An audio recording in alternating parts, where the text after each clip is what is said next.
Welcome to T2B live. మా T2B live channel ని subscribe చేయండి. లేటెస్ట్ అప్డేట్స్ కోసం బెల్ ఐకాన్ ని ప్రెస్ చేయండి. ఏ చిన్న అప్డేట్స్ ని మిస్ కాకండి.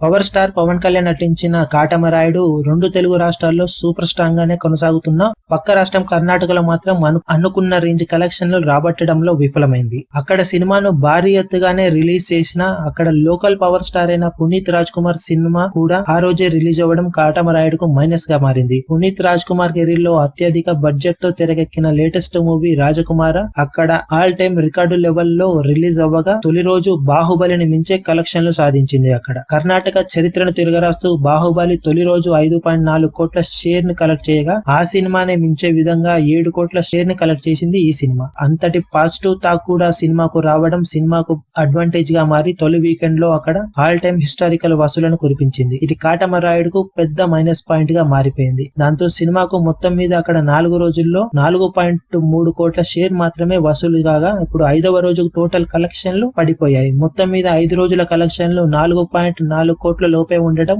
సినిమాకు మైనస్ గా మారగా టోటల్ ప్రీ రిలీజ్ బిజినెస్ అక్కడ 8.6 కోట్లకు అమ్ముడైంది. కాగా ఇప్పుడు సేఫ్ అవ్వాలంటే మరో 4.3 కోట్ల షేర్ దాకా కలెక్ట్ చేయాల్సిన అవసరం నెలకొంది. మరి కాటమరాయుడు ఈ పరిస్థితిని తట్టుకొని ఎలా నిలుస్తాడా అని ఇప్పుడు అందరూ ఆశగా ఎదురు చూస్తున్నారు. మరిన్ని లేటెస్ట్ అప్డేట్స్ కోసం T2B లైవ్ ని సబ్స్క్రైబ్ చేయండి. వీలైతే లైక్ చేయండి, కుదిరితే షేర్ చేయండి.